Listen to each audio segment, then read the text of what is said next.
এ কাহিনীর যেমন খুশি মানে অবশ্য করা যেতে পারে। প্রতিদিনের সাধারণ বাস্তব ঘটনার সীমা যেখানে শেষ হয়ে আজগুবির কিনারায় গিয়ে পড়েছে, সেইখানে এ কাহিনীর জন্ম। নিজেদের মনের পাল্লা যেদিকে যেমন ঝুঁকবে সেই হিসেবেই এ গল্পের রূপ বদলে যেতে পারে। শুধু ঘটনাগুলো আমি তাই নিরপেক্ষভাবে এখানে বলে যাব।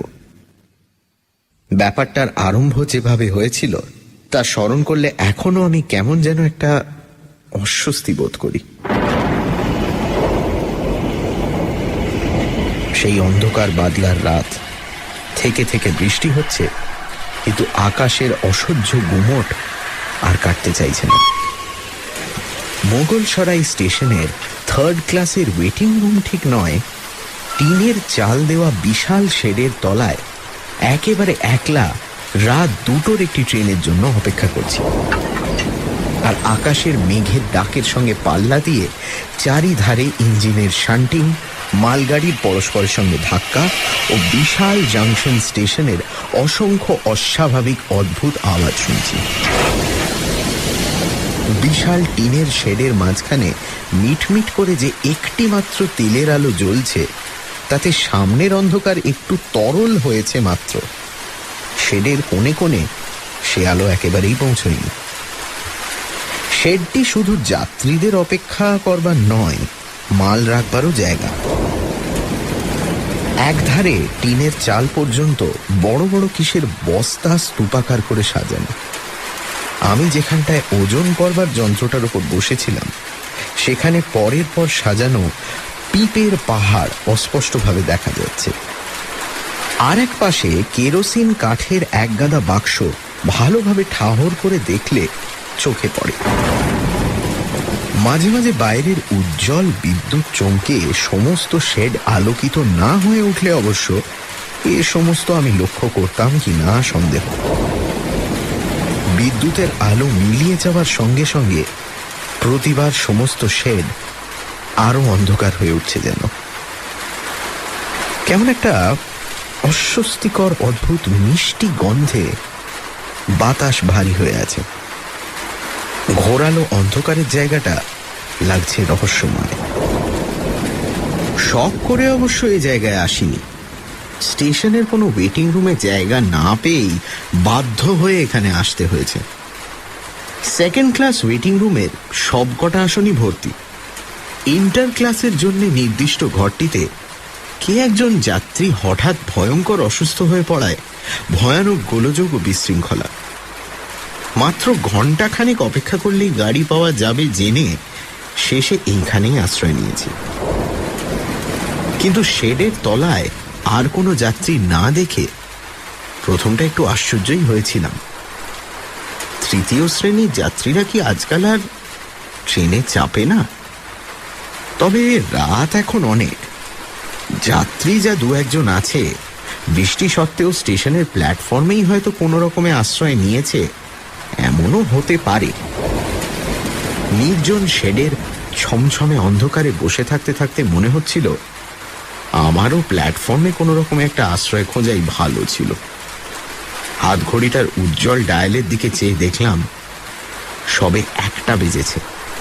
আরও 1 ঘন্টা এই শেডের তলায় কাটাতে হবে জেনে মনটা বিশেষ প্রসন্ন হয়ে উঠল না। ভয় কাতুরে আমি মোটেই নই। এত বড় জাংশন স্টেশনের যাত্রী নিবাসে বসে ভয় পাওয়ার কোনো কথাও নয়।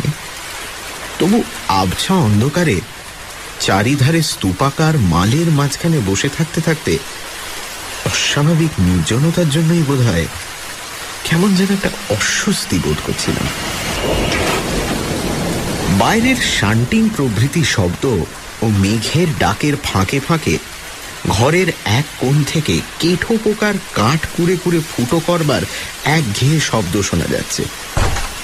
একবার একটা শব্দে চমকে উঠে দেখলাম প্রকাণ্ড একটা ইঁদুর বস্তাগুলোর উপর থেকে দ্রুত বেগে নেমে অন্ধকারের কোণে চলে গেল। কিন্তু সেসব অস্বস্তির কারণ হিসেবে ধর্তব্যের মধ্যে নয়।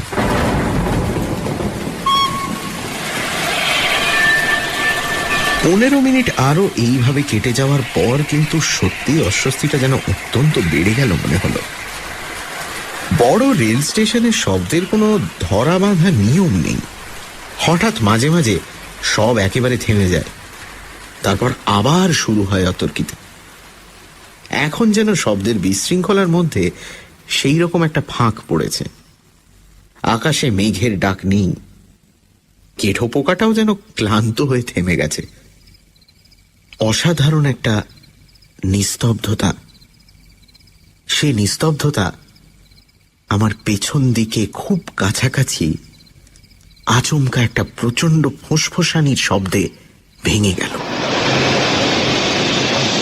এটা যে নিকটের কোনো লাইনে ইঞ্জিনের স্টিম ছাড়ার আওয়াজ, তা বুঝেও চমকে ফিরে না তাকিয়ে পারলাম না, এবং সেই মুহূর্তে নিজের অনিচ্ছা সত্ত্বেও সমস্ত গায়ে কাঁটা দিয়ে উঠল।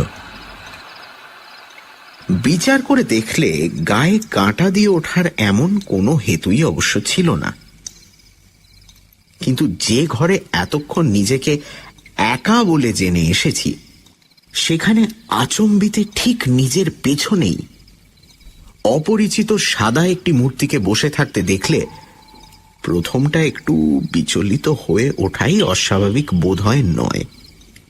আশ্চর্যের কথা এই যে লোকটা আমার ঠিক পেছনে ওজন করবার যন্ত্রের উপর এসে বসলেও কখন যে সে ঢুকেছে টেরও পায়নি। এখনো লোকটা ঠিক পাথরের মূর্তির মতো নিশ্চল, এতটুকু সাড়া শব্দও নেই। আবছা আলোয় অনেকক্ষণ ধরে লোকটাকে নজর করে দেখলাম। দুটো হাঁটুর ওপর ভর দিয়ে মাথা নিচু করে সে বসে আছে। পাশে একটা ছোট বোঁচকা। পোশাক ও মুখের যেটুকু দেখা যাচ্ছে তাতে তাকে সাধারণ দরিদ্র একজন চীনে ম্যান বলেই সহজে বোঝা যায়। বুঝে একটু বোকাই হলাম। এরকম নির্জন জায়গায় একজন সঙ্গী পেলে খুশি হওয়ারই কথা, দুটো আলাপ করে বাঁচা যায়। কিন্তু চীনে ম্যানের সঙ্গে কি আলাপ করব? বাধ্য হয়ে তাই আবার মুখ ফিরিয়ে চুপ করে বসে রইলাম। চীনে ম্যানও আমার সম্বন্ধে সম্পূর্ণ নির্বিকার বলেই মনে হলো। শেডের তলায় আর কেউ আছে বলে তার যেন খেয়ালই নেই। মিনিট 5 এইভাবে কাটবার পর আর একবার কৌতূহল ভরে তার দিকে ফিরে তাকিয়েছি, এমন সময় বাইরে বিদ্যুৎ চমকে উঠল। মাত্র 1 সেকেন্ডের সেই উজ্জ্বল আলোই আমার পক্ষে যথেষ্ট। চীনেম্যান মুখ ফিরে আমার দিকে একবার তার তেরছা আধমোজা চোখ খুলে অদ্ভুতভাবে তাকিয়েই মুখ ফিরিয়ে নিল। কিন্তু আমি তখন যা দেখবার তা দেখতে পেয়েছি। লোকটার গালের বাঁ ধারে একটা লম্বা কাটা দাগ, বাঁ ভুরুর কোণ থেকে কানের ধার পর্যন্ত টাটকা ও জমাট রক্তে মিশে দগদগে হয়ে আছে। হঠাৎ ভয়ঙ্কর ভাবে চমকে ওঠায় আমার মুখ থেকে অস্ফুট একটা শব্দ নিজের অজান্তেই বেরিয়ে গেছিল, কিন্তু চীনেম্যানের তাতে ভ্রুক্ষেপও দেখা গেল না। হাঁটুর ওপর ভর দিয়ে আগেকার মতোই নিঃশব্দে, নিশ্চল, নিস্পন্দভাবে সে বসে রইল। মুখের অত বড় কাঁটাটাও যেন তার কাছে কিছুই নয়। এবার রীতিমতো অস্থির হয়ে উঠলাম। এরকম অদ্ভুত সঙ্গীর সঙ্গে এই নির্জন জায়গায় বসে থাকবার মতো মনের জোর তখন সত্যি হারিয়েছি।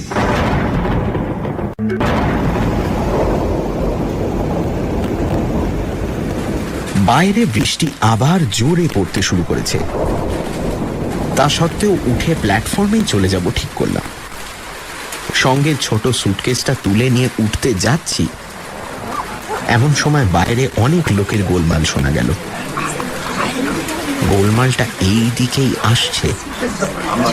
দেখতে দেখতে দেখতে কয়েকটা টর্চের আলো শেডের ভেতরে এসে পড়ল।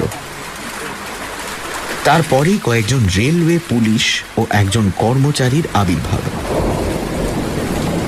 টর্চের জল আমার দিকে ফেলে হিন্দুস্থানি দারোগা সাহেব একটু যেন বিস্মিতভাবে এগিয়ে এলেন। আপনি আপনি কতক্ষণ আছেন এখানে? অবাক হয়ে বলি, তা প্রায় 1.5 ঘন্টা। 1.5 ঘন্টা? আপনি কি একলাই আছেন? একলা না। আমার কথা শেষ করতে না দিয়েই দারোগা সাহেব উৎসুকভাবে বললেন, আর কে ছিল এখানে? চিনেম্যান, একজন চিনেম্যানকে দেখেছেন? পেছনে আঙুল দেখিয়ে বললাম, ওই তো। কিন্তু বলার সঙ্গে সঙ্গে পেছন ফিরে তাকিয়ে একেবারে স্তম্ভিত হয়ে গেলাম। কোথায় সে চিনেম্যান? দারোগা বাবু আমার মুখের ভাব লক্ষ্য করে কৌতূহল ভরে বললেন, আপনার পেছনেই ছিল নাকি? এই তো কয়েক সেকেন্ড আগেই দেখেছি, বাঁ দিকে একটা কাটা দাগ। আমার শুকনো গলা দিয়ে কথাগুলো যেন বেরোতেই চাইছে না। পুলিশেরা সবাই মুখ চাওয়াচাওয়ি করছিল। দারোগা বাবু বললেন, ঠিক দেখেছেন, কিন্তু কয়েক সেকেন্ড আগে কি বলছেন? সে বেরিয়ে যায়নি এখান থেকে? আমার জ্ঞান তো নয়। শেডের মধ্যে স্তূপাকার মালের পেছনে কোনো জায়গায় চিনেম্যান লুকিয়ে থাকতে পারে মনে করে পুলিশ তারপর তন্ন তন্ন করে খোঁজার আর কিছু বাকি রাখলে না। কিন্তু কোনো চিহ্নই তার পাওয়া গেল না। কেমন করে যে সে 1 সেকেন্ডের মধ্যেই এমন অন্তর্হিত হয়েছে কে জানে। হয়রান হয়ে পুলিশ শেষ পর্যন্ত খোঁজা বন্ধ করে শেড থেকে চলে গেল। আগা গোড়া এই অপ্রত্যাশিত ব্যাপারে আমি তখন স্তম্ভিত হয়ে আড়ষ্টভাবে দাঁড়িয়ে আছি। পুলিশের লোক চলে যাওয়ার পর হঠাৎ খেয়াল হলো এ শেডের ভেতরে একলা থাকা মোটেই আর নিরাপদ নয়। লোকটার কোনো পরিচয় অবশ্য দারোগার কাছে পাইনি, কিন্তু মুখে অত বড় ক্ষত নিয়ে নেহাত কোনো পুরুষ যে পুলিশের হাত থেকে পালিয়ে বেড়াচ্ছে না, এটুকু বুঝতে পেরেছি। তাছাড়া তার এই শেড থেকে অন্তর্হিত হওয়ার ব্যাপারটার কোনো ব্যাখ্যাই তো পাওয়া যায় না। কথাটা মনে হতেই সমস্ত শরীরটা শিউরে উঠল একবার। না, আর এখানে এক মুহূর্তও নয়। সুটকেসটা নিচে নামিয়ে রেখেছিলাম, সেটা তুলতে গিয়ে মেঝের ওপর কি একটা জিনিস পড়ে রয়েছে মনে হলো। জিনিসটা তুলে আলোর নিচে নিয়ে গিয়ে ভালো করে দেখে বেশ অবাক হলাম। হাতির দাঁতের খোদাই অপরূপ একটা ক্ষুদে মূর্তি। এসব জিনিসের সঙ্গে যেটুকু পরিচয় আমার আছে তাতেই বুঝলাম কোনো উঁচু দরের চীনে কারিগর ছাড়া এমন জিনিস কেউ গড়তে পারে না। মাত্র 1 বিঘত পরিমাণ মূর্তিটির সমস্ত অঙ্গ, মায়ে চোখের ভুরু পর্যন্ত অপরূপ কৌশলে খোদাই করা। হাতির দাঁতে তৈরি সাধারণ চীনে মূর্তির মতো কাল্পনিক দৈত্য দানবের রূপ এটিতে নেই। সাধারণ একজন চীনে মজুর শ্রেণীর লোক পিঠে ঝোলা বেঁধে একটু নুয়ে পড়ে দাঁড়িয়ে আছে। অদ্ভুত শুধু সেই ক্ষুদে মূর্তির চোখের চাহনি আর মুখের সূক্ষ্ম বিদ্রুপের রেখা ফোটানোর কায়দা। মূর্তিটা যেটা যে চিনেম্যানই তাড়াতাড়িতে ফেলে গেছে এ বিষয়ে কোনো সন্দেহ নেই, কিন্তু আমি এখন করি কি? যেখানে জিনিস সেখানেই রেখে যাব, না জমা দেব পুলিশের জিম্মায়? শেষ পর্যন্ত কিন্তু লোভই জয়ী হলো। এমন অপরূপ শিল্পকৌশলে নিদর্শন চুরি করতেও বুঝি সত্যিকারের সমজদারের বাধে না। আমি তো ঠিক চুরিও করছি না। মূর্তিটা সুটকেসের ভেতরে ভরে আমি শেড থেকে বেরিয়ে পড়লাম, কিন্তু সে মূর্তি আমি বাড়িতে নিয়ে আসতে পারিনি। পথেই সে মূর্তি আমার হাত থেকে খোয়া গেছে। কেমন ভাবে আমি তা হারালাম সেই কথাই এবার বলি।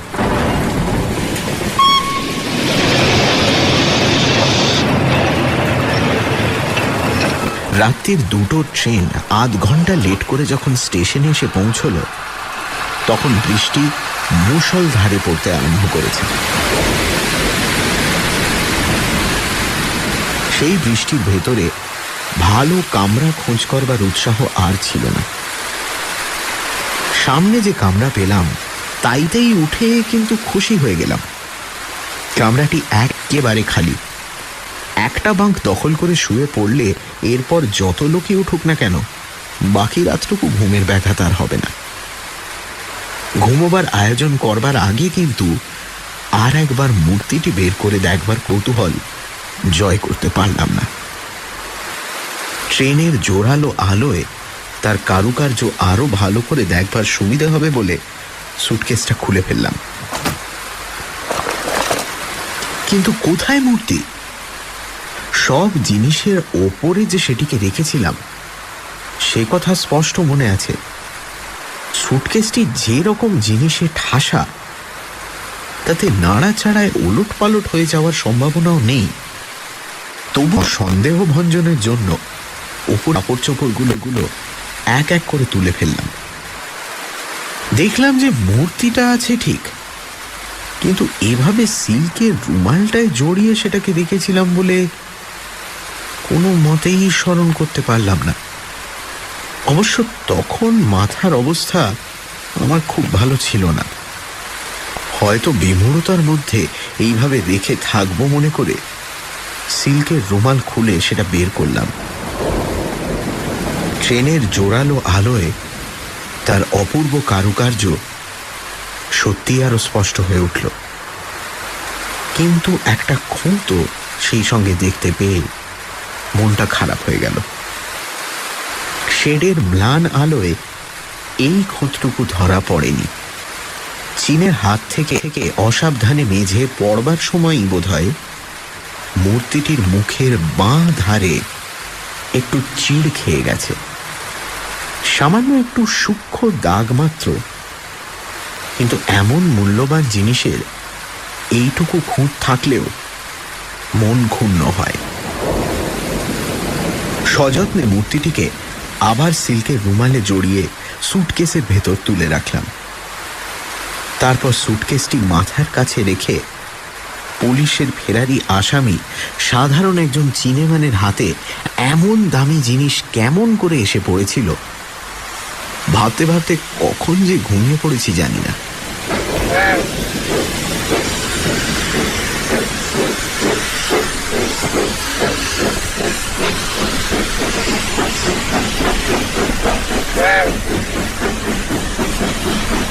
ঘুমের ভেতর অস্পষ্টভাবে সেই চীনেম্যানকেই যেন স্বপ্ন দেখছিলাম।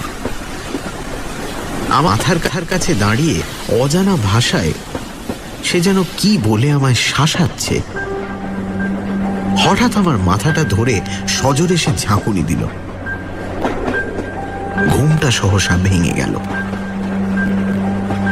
সভয়ে চোখ খুলে তাকিয়েই দেখি চীনেম্যান নয়, একজন ভদ্রলোক আমার গায়ে ঠেলা দিয়ে জাগাচ্ছেন।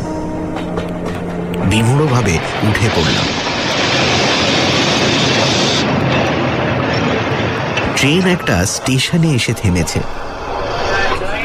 বাইরে কুলি ও যাত্রীদের হাঁকডাক শোনা যাচ্ছে। এতক্ষণে ভদ্রলোকের কথা আমার কানে গেল। কি রকম ঘুমোচ্ছেন মশাই? ট্রেনে এমন অসাবধানে ঘুমোয়? কেন, কি হয়েছে? কি হয়েছে দেখতে পাচ্ছেন না?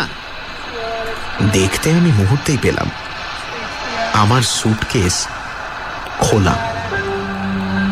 কাপড় চোপড় জিনিসপত্র তছনছ হয়ে কিছু বাঙ্কের ওপর, কিছু কামরার মেঝে পড়ে আছে। টাকা কড়ি ছিল নিশ্চয়ই, দেখুন কি গেছে। টাকা কড়ি নয়, কি যে গেছে আমি সুটকেসের ওই অবস্থা দেখবা মাত্র বুঝেছি। তবু দুরাশা ভরে সমস্ত কামরায় ছড়ানো জিনিসপত্র ও সুটকেস আমি তন্ন তন্ন করে খুঁজে দেখলাম। সে মূর্তিটা ছাড়া আর সব জিনিসই ঠিক আছে। ভদ্রলোক আমার মুখ দেখে সহানুভূতির স্বরে বললেন, ও দামি কিছু ছিল বুঝি? স্টেশন মাস্টারকে খবর দিন এক্ষুনি। তারপর একটু থেমে কি ভেবে বললেন, ঠিক হয়েছে, ট্রেন প্ল্যাটফর্মে থামবার আগেই একজন চিনেম্যান এই গাড়িটা থেকে নেমে গেল বলে মনে পড়ছে এবার। চিনেম্যান? হ্যাঁ, পিঠে একটা বোঁচকা সমেত। তখন অত খেয়াল করিনি, তারপর কামরায় ঢুকেই দেখলাম আপনার সুটকেসের এই দশা। ইস, তখন যদি আমারই বুদ্ধি হতো। যাই হোক, পুলিশে খবর দিন এই বেলা স্টেশন মাস্টারকে বলে। কিন্তু আমি সিল্কের রুমালটা হাতে নিয়ে বিমূঢ় হয়ে বসেই রইলাম। রুমালটার এক ধারে সামান্য একটুখানি রক্তের দাগ